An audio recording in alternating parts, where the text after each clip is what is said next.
नमस्कार, आप देख रहे हैं ग्रैंड न्यूज नेटवर्क और मैं हूं आप सभी के साथ आयुषी। अब मेरे साथ देखिए न्यायधानी सहित प्रदेश भर से जुड़ी हुई तमाम खबरें। चलिए खबरों का सिलसिला अब शुरू करते हैं।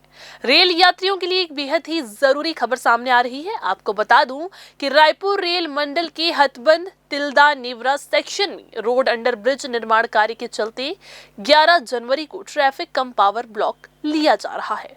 इस ब्लॉक का सीधा असर बिलासपुर रायपुर रेल रूट पर पड़ने वाला है। जी हां, रेलवे के अनुसार इस कार्य के कारण कुल 8 मेमू पैसेंजर ट्रेन रद्द रहेंगी।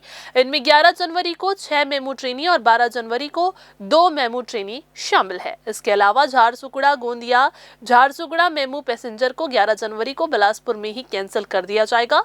ये ट्रेन आगे की यात्रा नहीं करेगी। रेलवे प्रशासन ने बताया कि ये ब्लॉक गर्डर डी लॉन्चिंग के लिए किया जा रहा है ताकि अधोसंरचना विकास का कार्य समय पर पूरा किया जा सके। यात्रियों से अपील की गई है कि यात्रा से पहले ट्रेन की स्थिति की जानकारी जरूर लें ताकि किसी भी असुविधा से बचा जा सके। बिलासपुर रेल मंडल में बिना टिकट यात्रा करने वालों के खिलाफ रेलवे ने सख्त और जोरदार कार्रवाई की है। बिलासपुर चांपा रेल सेक्शन और दोनों प्रमुख स्टेशनों पर चलाए गए किलाबंदी टिकट चेकिंग अभियान से यात्रियों में हड़कंप मच गई है।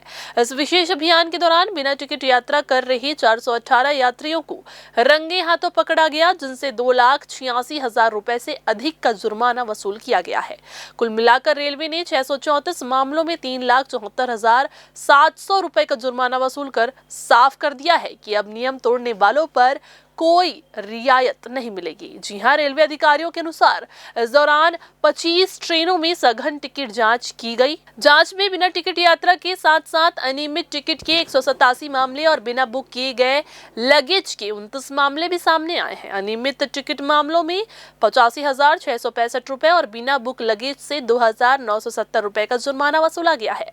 इस अभियान को सफल बनाने में टिकट निरीक्षक और टीटीई स्टाफ की अहम भूमिका रही, जिन्होंने दिन रात मेहनत करके कार्रवाई को अंजाम दिया है।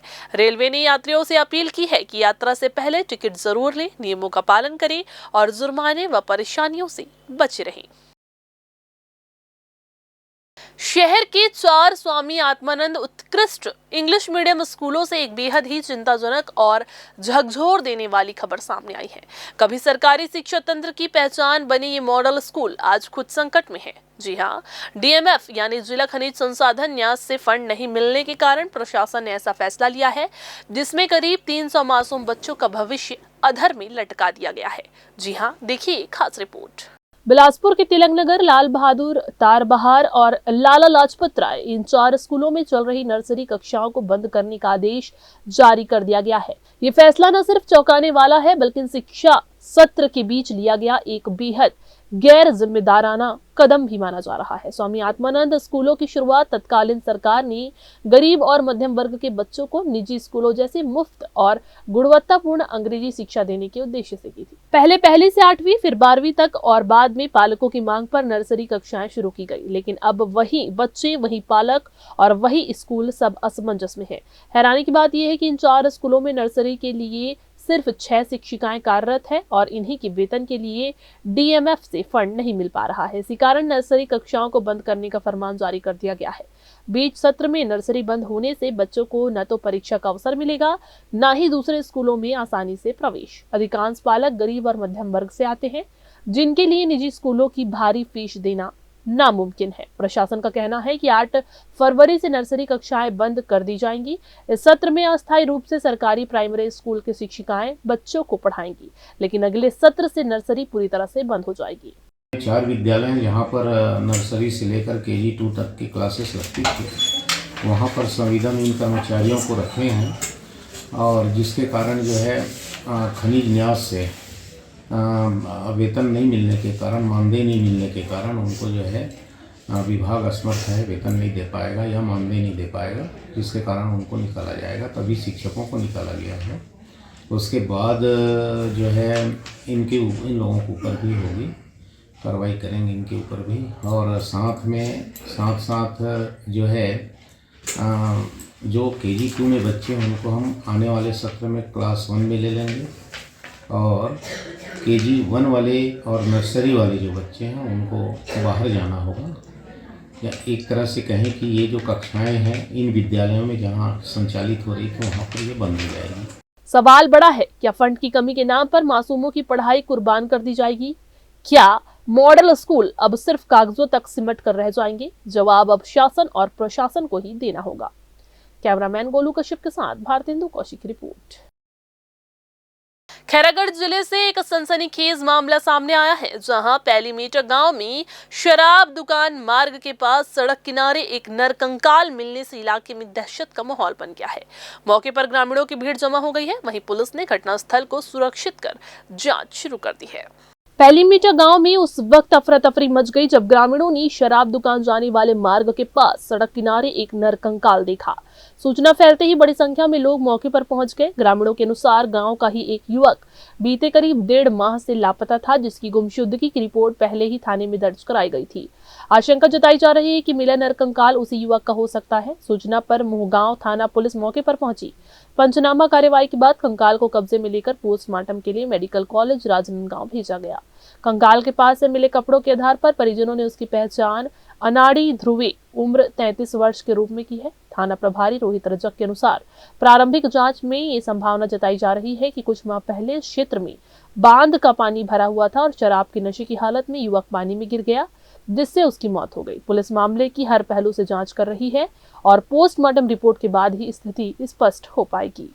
Bureau report, grand news.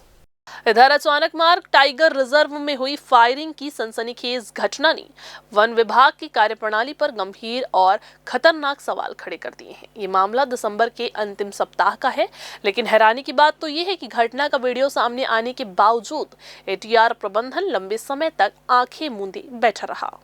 जब वन मुख्यालय से दबाव बढ़ा तब जाकर प्रबंधन हरकत में आया और आनन फानन में कार्रवाई शुरू की गई। 3 आरोपियों को गिरफ्तार कर लिया गया है, लेकिन इस पूरे मामले का सबसे बड़ा और चौंकाने वाला पहलू ये है कि चौथा आरोपी अब भी फरार है।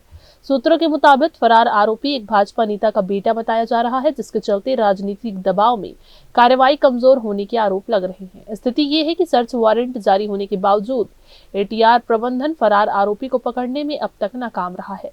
इससे वन विभाग की निष्पक्षता और गंभीरता पर सवाल और गहरे हो गए हैं। इस मामले पर जब हमारी टीम ने बिलासपुर सांसद तोखन साहू और मुख्य वन संरक्षक अधिकारी मनोज कुमार पांडे से बात की तो उन्होंने दावा किया है कि सभी आरोपियों के खिलाफ कार्रवाई की गई है। अधिकारियों ने बताया कि फरार आरोपी के खिलाफ भी चालान पेश कर दिया गया है। उन्होंने ये भी बताया कि लापरवाही बरतने वाले गेट मैन को बर्खास्त कर दिया गया है, जबकि 2 डिप्टी रेंजर और 1 रेंजर को नोटिस जारी करके उनके खिलाफ भी कार्रवाई की जा रही है। अधिकारियों का कहना है कि भविष्य में ऐसी घटनाएं ना हो, इसके लिए कड़े नियम बनाए जाएंगे। कार्रवाई हो चुका है। एटीआर में जो गिरफ्तारी नहीं हो पाई, गिरफ्तार करके जेल भी भेजा जा चुका है। कार्रवाई हुई है और सख्त कार्रवाई हुई है। यदि कोई नहीं मिलता है तो उसकी अनुपस्थिति में भी हम कोर्ट चालान कर सकते हैं, फरारी का पंचनामा बनाकर कर सकते हैं। उसमें तत्परता की गई है और जो गणेश हैं वहाँ के जो डिप्टी डायरेक्टर हैं उन्होंने ठीक कार्रवाई की है। सर, और देखा गया है कि बहुत दिनों से पुराना वीडियो था, उसके बाद जब सोशल मीडिया वायरल हुआ तो जाहिर सी बात है इसमें देखा जा रहा है कि अधिकारियों की मिली भगत से ऐसा हो। देखिए, मिली भगत को तो सवाल ही नहीं उठता। ये हो सकता है कि कोई उदासीनता या लापरवाही हो। मिली भगत अपराध के मामले में आज ऐसा समय नहीं है कि कोई अधिकारी मिली भगत करे। विलम्ब हो सकता है। वैसे मुझे जानकारी दी गई है कि जो गेट मैन था उसको बर्खास्त किया गया है। 2 डिप्टी रेंजर के अगेंस्ट भी कार्रवाई की गई है। रेंज अफसर को भी नोटिस दिया गया है। सख्त कार्रवाई की जा रही है। रेंज अफसर के विरुद्ध भी कार्रवाई ऐसा मुझे बताया गया कि हो रही है। डिप्टी रेंजर के विरुद्ध भी कार्रवाई हो रही है और मुझे लगता है कि इतना पर्याप्त है। अब सबसे बड़ा सवाल यही है कि क्या कार्रवाई सच में निष्पक्ष और सख्त होगी या फिर दबंगों और प्रभावशाली लोगों को बचाने की कोशिश एक बार फिर से सिस्टम पर भारी पड़ेगी। अब नजरें प्रशासन की अगली कार्रवाई पर टिकी है। कैमरामैन गोलू कश्यप के साथ भारतेंदु कौशिक की रिपोर्ट।